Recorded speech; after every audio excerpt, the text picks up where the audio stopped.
My name is Renee Calloway. I'm 34, and 6 weeks before my wedding, my father sat down at my kitchen table, folded his hands like he was about to say grace, and told me that he and my mother would not be attending, that the whole family had agreed to sit this one out together to teach me humility. He said it the way other men announce a promotion, proud of himself, like he'd wrapped the decision in ribbon before he brought it over. I didn't cry, I didn't raise my voice, I said, okay. Then I watched his sedan back out of my driveway, and I went back to ironing table linens while my tea went cold on the counter.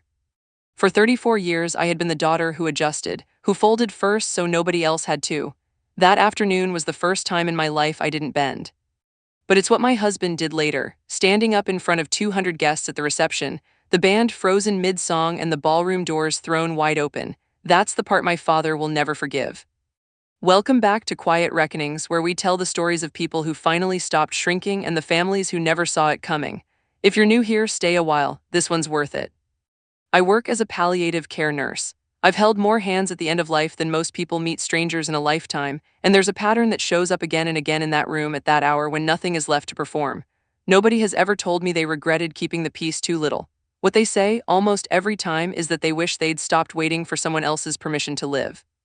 I know exactly how that sounds coming from me, because keeping the peace was practically my job description.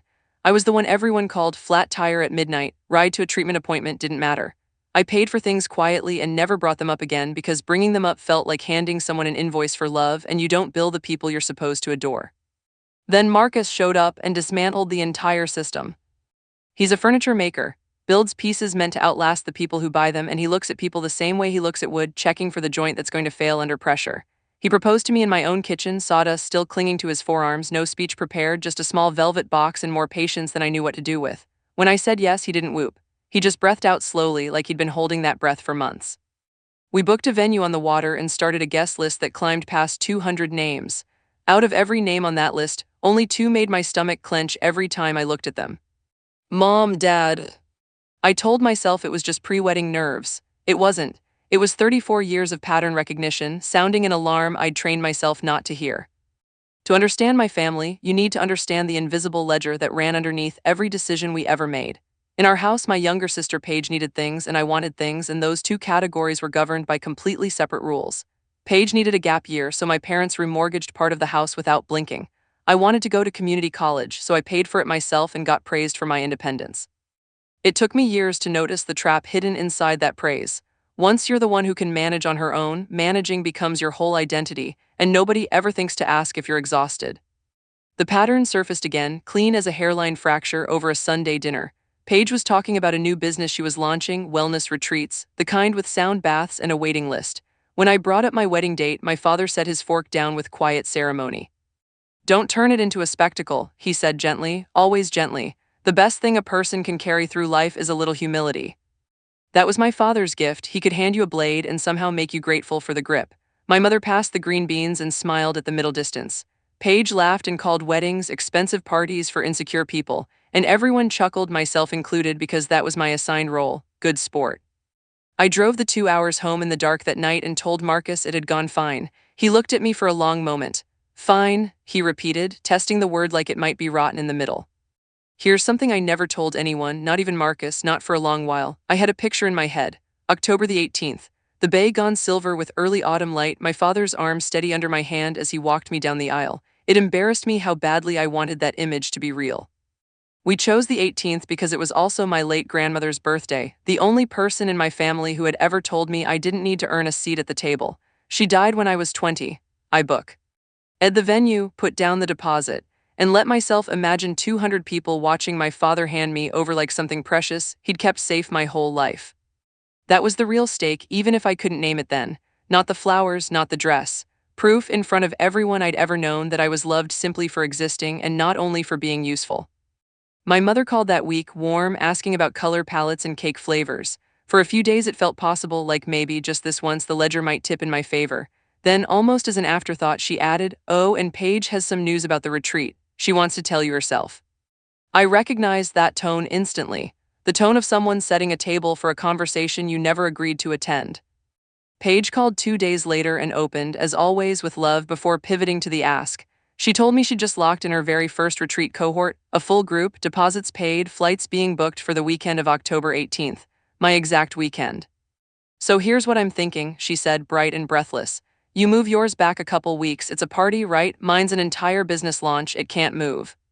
I asked her, as evenly as I could manage, whether she'd checked my date before she booked hers. A pause. I mean, I knew it was around then, she admitted. She hadn't forgotten my date. She had priced it in. She'd looked at the calendar, seen exactly what I wanted, and decided it was the cheaper sacrifice because I was always the one who sacrificed. That was the math of my entire life, said out loud over the phone. Paige, I said, I have deposits down. I chose that date on purpose. She sighed like I was being unreasonable. You always do this. You make everything so heavy. Then came the part that told me my parents had already been in the room with her before she ever dialed my number. Mom and Dad think it's the mature thing to do. They said they're kind of surprised you're pushing back. Kind of surprised. 3 words, and I understood the conversation I hadn't agreed to have was already over, and I had already lost it. I want to be clear, I didn't slam a door or storm off. That's not who I am. At that point, I still believed this was a problem you could solve with enough reasonableness. I called Paige back the next morning. I offered to help her find another launch weekend, found 3 open dates that November, offered to fly out to a later cohort on my own dime, even offered to move our honeymoon so the wedding date could stay untouched. She waved every option away. November didn't suit her energy. A later cohort wasn't the real launch. The wedding was the thing that had to bend because in her mind, and apparently in theirs, it was always going to be the thing that bent. That's when I understood the actual shape of it. This had never been a scheduling conflict. A scheduling conflict has solutions, and I just handed her 5 of them. This was a loyalty test, and the only passing answer was for me to vanish a little more so the family could feel like itself again. You're really not going to move it, she said at last, almost fascinated, like she was watching an animal behave against type.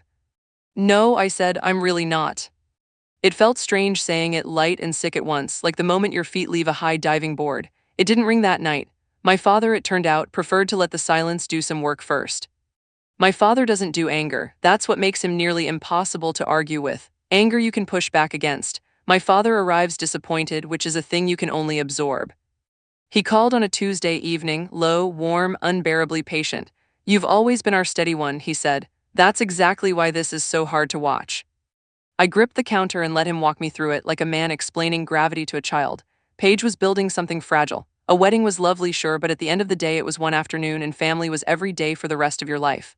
All we're asking, he said, is that you show a little grace. Move the date, apologize to your sister. It's called humility, Renee. It's the thing that has held this family together for 40 years. I stood there feeling the full gravitational pull of him, the force that had shaped every decision I'd ever made. Part of me, the oldest, most obedient part, wanted to say yes just to keep that warmth in his voice. Instead, I heard myself say something else entirely. I don't think that's humility you're describing, Dad. Silence on the line. I think it's just me staying quiet, I said, and you calling it a virtue. He let the silence stretch the way he always did when he wanted you to feel the full weight of your mistake. Sleep on it, he finally said, gentle as ever. You'll see it differently by morning. I didn't. I saw it exactly the same, which I'm learning is what growing up actually feels like. I lay awake that night doing the thing I do best, turning a problem over until I find the angle where it's somehow my fault. Somewhere around 2 in the morning, I finally saw it clearly, and it wasn't my fault at all. This had never been about a Saturday in October. If it had been about the calendar, my 5 compromises would have ended it. It was about who yields. In my family, there had always been one person whose job was to absorb the costs so everyone else could have what they wanted, and that person had been me so long that everyone, including me, had stopped seeing it as a choice. It was just physics. Water runs downhill. Renee moves. If I moved this date, I wouldn't be solving anything. I'd be re-signing the contract for the rest of my life in front of the man I was about to marry. Marcus would learn on the first real test that his wife could be moved, and any children we had one day would grow up watching their mother fold, learning exactly the lesson I had, that love is something you earn by taking up less space. I got up, drank a glass of water in the dark kitchen, and made a decision so quiet it didn't even feel dramatic, which is how the biggest decisions usually feel. I was keeping the date, not to win, not to punish anyone, just to stop being the family's shock absorber. I slept through the night for the first time in a week. I had no idea yet what keeping it would cost me. Keeping that date didn't end the fight, it was the starting gun. Over the following 2 weeks, my family did the thing families like mine do best. They didn't shout, they organized. My aunt called to say she was worried about me, which is what my family says when what they mean is disappointed. A cousin I hadn't spoken to in a year texted to say she hoped I wasn't letting a date come between me and blood. My mother called every few days, each conversation opening with cake flavors and closing on a soft, tearful, I just wish you'd think about your sister. Sanded smoother each time so it wouldn't look like what it actually was. Fold. We miss the version of you that folds. I started letting calls go to voicemail not out of spite but out of survival. I'd sit at the table with Marcus after a long shift, listening to my mother's voice fill our kitchen with sugar and guilt in equal measure, and he'd quietly reach over and hold my hand until it stopped. He never once told me what to do. He just made sure I wasn't alone while I figured it out. The thing that finally hardened something in me arrived by accident, the way the ugliest truths usually do. Paige, flustered and venting on a call, let it slip that our parents had given her $22,000 to seed the retreat business, the launch, the deposits, the villa in Portugal. I actually laughed, one short surprise sound, because the math was so clean it was almost funny. These were the same people who had called my wedding a spectacle.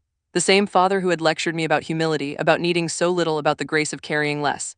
He had written a check for $22,000 so my sister could fly strangers overseas, and in the same breath asked me to give up the one day I had ever asked for. I know how this sounds like I'm keeping score. I wasn't, that was the tragedy of it. I had never once kept score and they had counted on exactly that. The ledger only works if one person refuses to read it. I had just read it.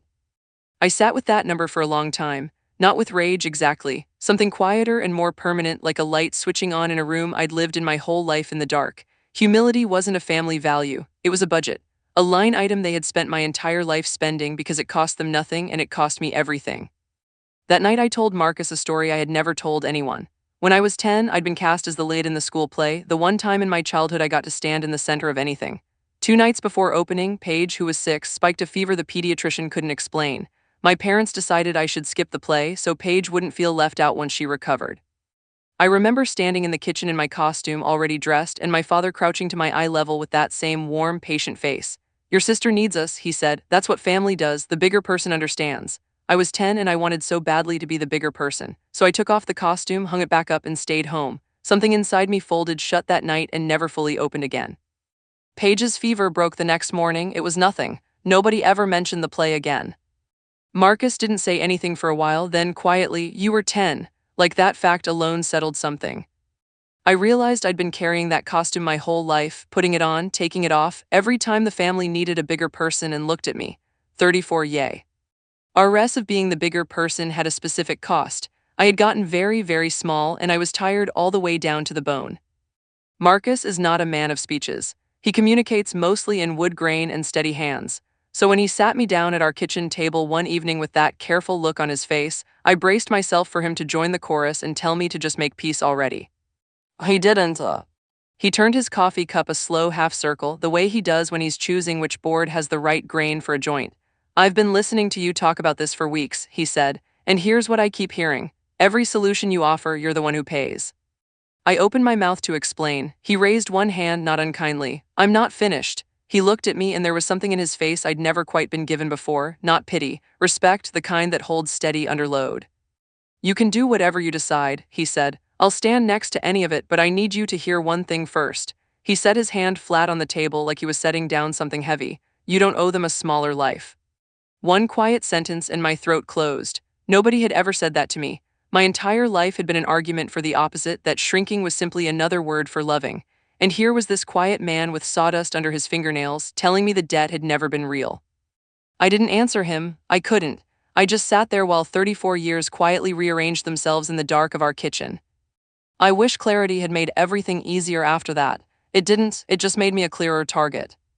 Sensing she was losing the scheduling battle, Paige changed weapons. She started telling the story not to me, to everyone else. At a cousin's baby shower I wasn't invited to, she reportedly spent the afternoon explaining how her big sister had chosen a party over her own flesh and blood. She posted something vague online about learning that some people will always put ego over family, and 40 relatives knew exactly who she meant. Within a week I had gone from the reasonable sister with 5 compromises on the table to the villain in a story I wasn't even allowed to narrate. That's the loneliest part, if you've ever lived it, watching people who have known you your whole life quietly choose the simpler version, because it's easier to hold at a barbecue than the truth. The family had always had a favorite, and it had never been me. My phone got quieter. I was losing my sister not to a fight but to a story she found more useful than me. And the strange thing was I couldn't fully hate her for it. She'd learned the same lesson I had, just from the other side. She'd learned that wanting loudly enough got you flown overseas. I'd learned that wanting it all got you called selfish. We were both just children who had believed our parents about who we were supposed to be. She'd simply gotten the better end of the lie. Here's the part that still gets to me because it shows how much hope I was still quietly carrying.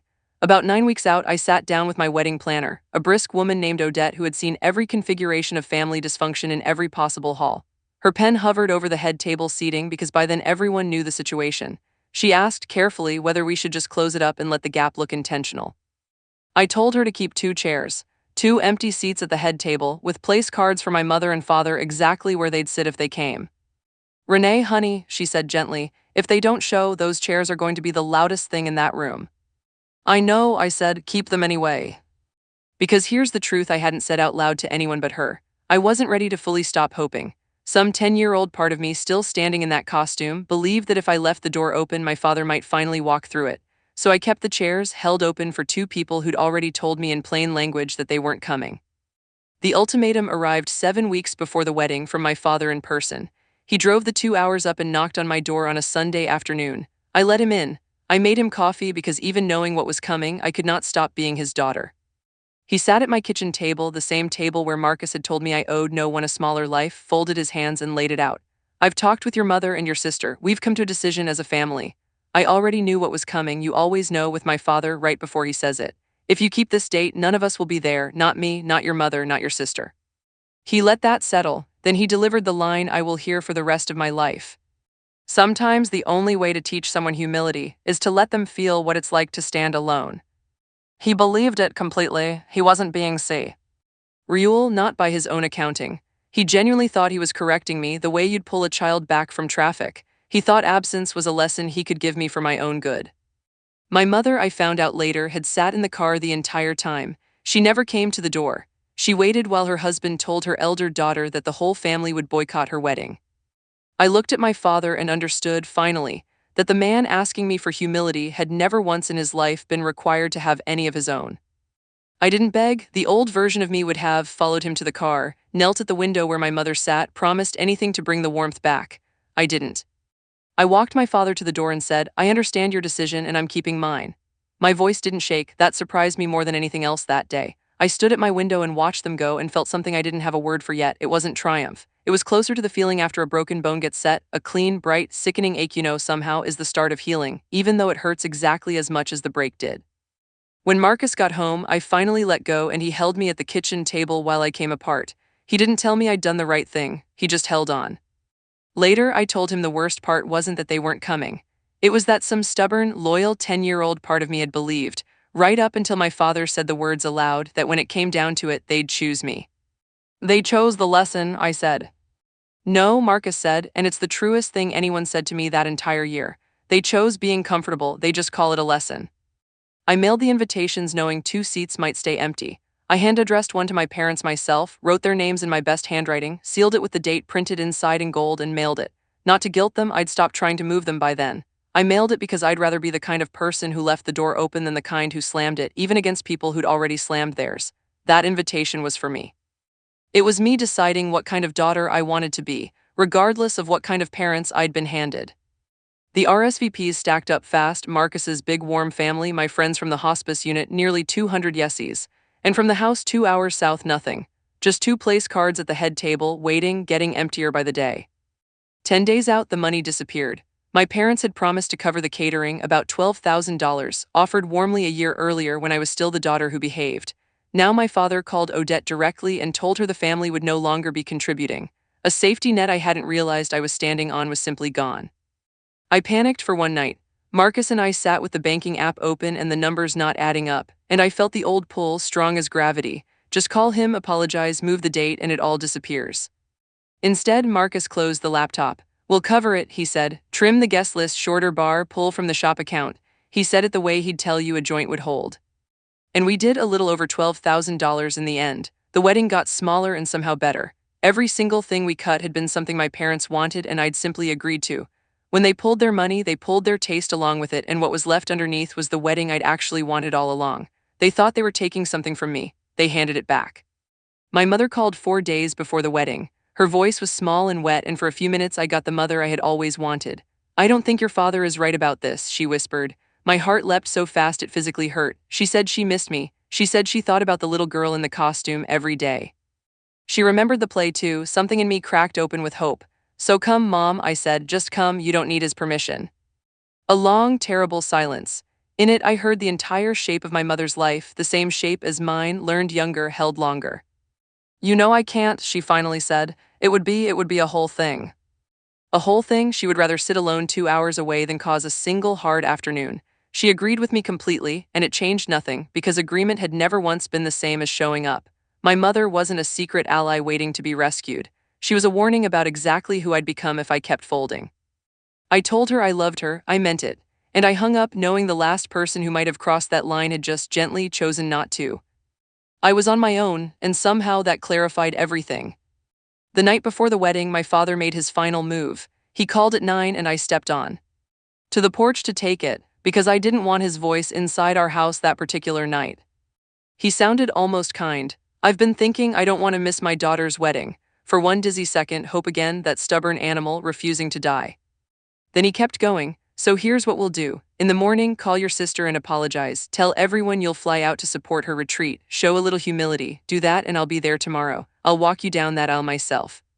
There it was, the one thing I wanted most in the world, offered at the only price he'd ever charged. Make yourself small and you can have the love. I stood on my porch in the cold, looking out at the dark water, and understood that this call was the entire lesson of my life distilled into one sentence. He wasn't offering me my father. He was offering me a rental, repossessed the moment I stood up straight again. Dad, I said, my voice steady enough to frighten me a little, I would give almost anything to have you walk me down that aisle, but not like that. Not an apology I don't owe for wanting one day that belonged to me. Silence. Then you've made your choice, he said, cold now, the warmth finally gone. I made mine, I agreed, and I hung up and sat down on the cold porch step and let the old life end. There was no taking it back after that. I didn't want to. The morning of October 18th came up silver over the bay, exactly the way I'd pictured it for over a year, which felt almost cruel at first, then slowly like a gift. I got dressed in a small room off the main hall with Marcus's mother and two nurse friends, plenty of laughter filling the space, and underneath it, the quiet absence of my own mother who should have been fussing with my veil. Everyone was kind enough not to mention it. When it came time to line up, there was the question no one wanted to ask: who walks me? The old grief rose fast, the picture of my father's arm dissolving. Then Ruth stepped forward. Ruth is a hospice nurse who trained me a decade ago, 70 years old, tough as an old boot. She took my arm without being asked. I've walked a lot of people through hard doors, she said, dry as anything. Never done a happy one before, let's go. I laughed and the grief loosened its grip just enough to let me breathe. Standing in that doorway on Ruth's arm, I realized I'd spent months mourning the people who wouldn't come and nearly missed the ones who would. The room past those doors was full of people who had chosen me, not because I was useful, not because I'd folded, but simply because I was theirs. My father wanted me to feel what it was like to stand alone. Standing in that doorway, I had never felt less alone in my life. The doors opened. I walked toward Marcus on the arm of a woman who had earned the right to hold it. I won't try to describe the entire ceremony. I remember it in fragments, the best moments and the hardest ones, the middle lost somewhere between. I remember Marcus's face when I came through the doors, that same slow exhale he'd given me the day I said yes. I remember the bay through the tall windows, gone entirely silver, my grandmother's birthday light, and letting myself believe she was somewhere in it, glad. And I remember the two empty chairs, visible even from where I stood saying my vows. I told Odette to keep them, and she had, and she'd been right. They were the loudest thing in the room. I didn't regret it. I had spent my whole life hiding the family's ugly arithmetic so everyone else could stay comfortable. Not that day. That day, the empty chairs got to be empty, and everyone got to see exactly what that meant. When the officiant told Marcus he could kiss me, he did, and 200 people rose to their feet and cheered, and not one of them was my father. And I was, against every prediction of my childhood, completely and unmistakably happy. The reception unfolded into the kind of warm chaos that turns a hall into something alive: string lights, a friend's band tuning up, the smell of barbecue we'd added when we cut the expensive caterer, 200 people who genuinely wanted to be there. Marcus and I sat at the head table, and right beside us sat the two empty chairs. Up close, the little cream place cards looked even louder. Mr. Walter Calloway, Mrs. Diane Calloway. People noticed. I watched guests glance at the cards, then quickly look away. I felt the old reflex rising, the urge to stand up, crack a joke, smooth the moment over. I didn't give in. Leave them, I told Marcus when he asked if he should have them cleared. I'd stopped hiding the math, and I wasn't about to start again on the one night it mattered most. The band played, the barbecue came out. My people laughed and toasted, and the two empty chairs sat at the center of it all like a question nobody would say out loud. And I had no idea that within the hour, the two people those chairs belonged to would walk straight through the doors at the back of the hall. But they did, and that's where this story really turns. It began as a change in the texture of the room. Heads near the back turned first, the turning rippling forward like a wave. I looked up from my plate, and there, framed in the open doors at the back of the hall, stood my mother and my father. For one enormous, foolish second, my heart did exactly what it had always done. It leapt. He came after all. My father in his good charcoal suit, my mother a step behind him in the navy dress she saved for occasions that mattered. They had driven the 2 hours, they were actually here. Then I saw his face, and the leap in my chest died because I knew that face. There was no wonder in it, no apology, no joy. His jaw was set, his eyes doing that scanning thing they always did at the head of the dinner table, taking inventory, measuring leverage. He hadn't come to sit in a chair I'd saved for him, he had come to collect.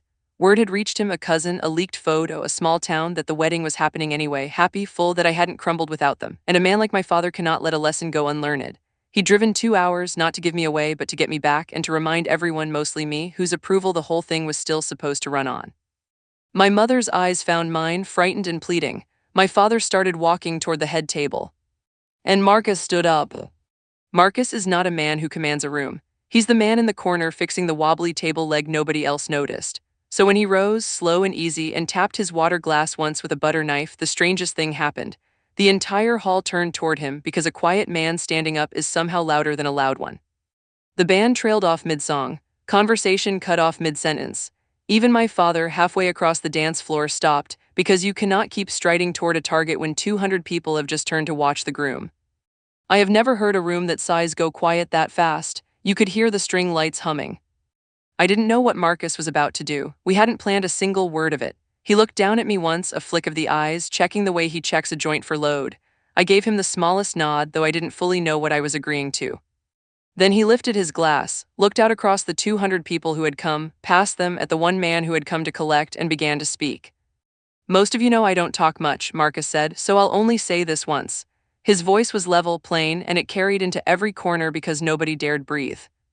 I want to thank everyone for being here, 200 people on a Saturday for Renee. A few soft laughs, he let them fade completely. I need to tell you something about the woman I married. Renee was raised to believe love had a price, that to be worth loving, she had to make herself small, take up no room, be the one who yields every time so everyone around her could stay comfortable. I felt my face go hot. He wasn't pointing at anyone.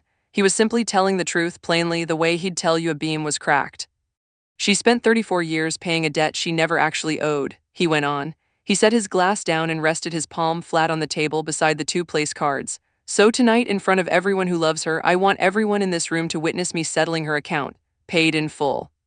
His eyes were bright, but his voice never shook. My wife does not owe this family a smaller life, not one more inch of herself, not ever again. The room was so silent it rang. Then Marcus did the thing I will love him for until the day I die. He rested 2 fingers on the backs of the 2 empty chairs and said, gently, we kept these for you. They're still here, they always were. All either of you ever had to do was sit down. For a moment nobody moved. 200 people looked from Marcus to the empty chairs to the man in the charcoal suit standing alone on the dance floor. My father did the thing he always does when he loses control of a room. He took it back. He turned toward the guests and arranged his face into that warm, sad, reasonable expression I had known my entire life. That's a lovely speech, son, he said, his voice filling the hall, practiced and unhurried. But this is a family matter and families work things out. He turned that face toward me. Renee, sweetheart, we drove a long way. Your mother's been crying for weeks. Beside him, my mother's chin trembled. We're standing here, my father said, opening his hands wide, generous, magnanimous. All you have to do is stand up, tell your sister you're sorry, show a little grace, and we will sit right down in those chairs and put this behind us, as a family. It was masterful. In 3 sentences, he had turned his own boycott into my apology and off. Read the room, a tidy ending that cost him nothing, and cost me only what it had always cost me myself. 200 people watched me. My father smiled, certain, holding out the same old contract one final time, confident I'd been raised too well to refuse it. My whole family's arithmetic came down to that single moment. And I stood up. I stood up and felt every one of my 34 years rise with me. My hands were steady. I walked out from behind the head table past Marcus, who didn't try to stop me because he'd already said his piece. I crossed the quiet floor until I was close enough to see the certainty in my father's eyes, the total confidence that his good daughter was about to do exactly what his good daughter always did. Dad, I said gently because I wasn't angry. I'd gone all the way past angry into something clearer. Thank you for driving up, and thank you for everything you did give me growing up. His face relaxed slightly. Surely this was the beginning of my surrender. But I'm not going to apologize, I said. The relaxation stopped. I didn't do anything wrong. I picked a date. I picked my grandmother's birthday for a wedding I paid for myself to marry a good man. I let the whole room hear the next part. I'm not proud, I'm just done being small. I watched it land, not anger, he could have handled my anger.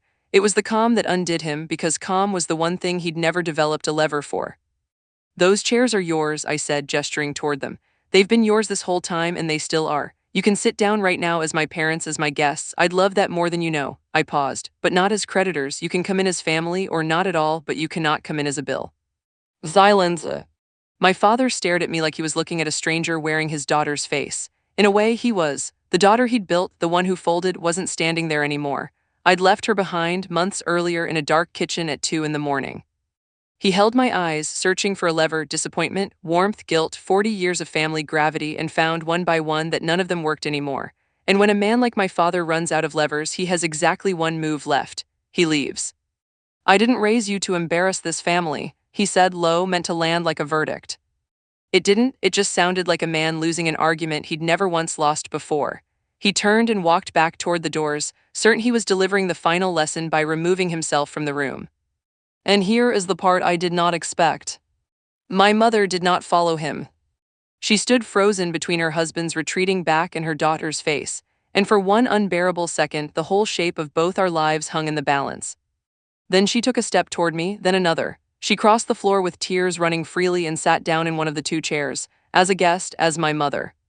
My father stopped at the doors when he felt her missing from his side. He looked back, and for the first time in my life I saw him genuinely, completely at a loss. He didn't come back, he drove the 2 hours home alone. I gained my mother in a chair in a navy dress. I lost my father, probably for good, in the same breath. That's what it cost. For a moment the whole hall just held there. Then Ruth, 70 years old and afraid of nothing, lifted her glass and called out to Renee and Marcus. The room broke wide open. Glasses rose. The band lurched back to life. My mother sat beside me and cried, holding my hand almost too tight, and one chair beside her stayed empty, and both of those things were true at once. Marcus found my other hand under the table. The first dance came, and he walked me onto the floor and held me the way he holds things he intends to keep. You okay? He asked into my ear. No, I said, and yes. That tracks, he said.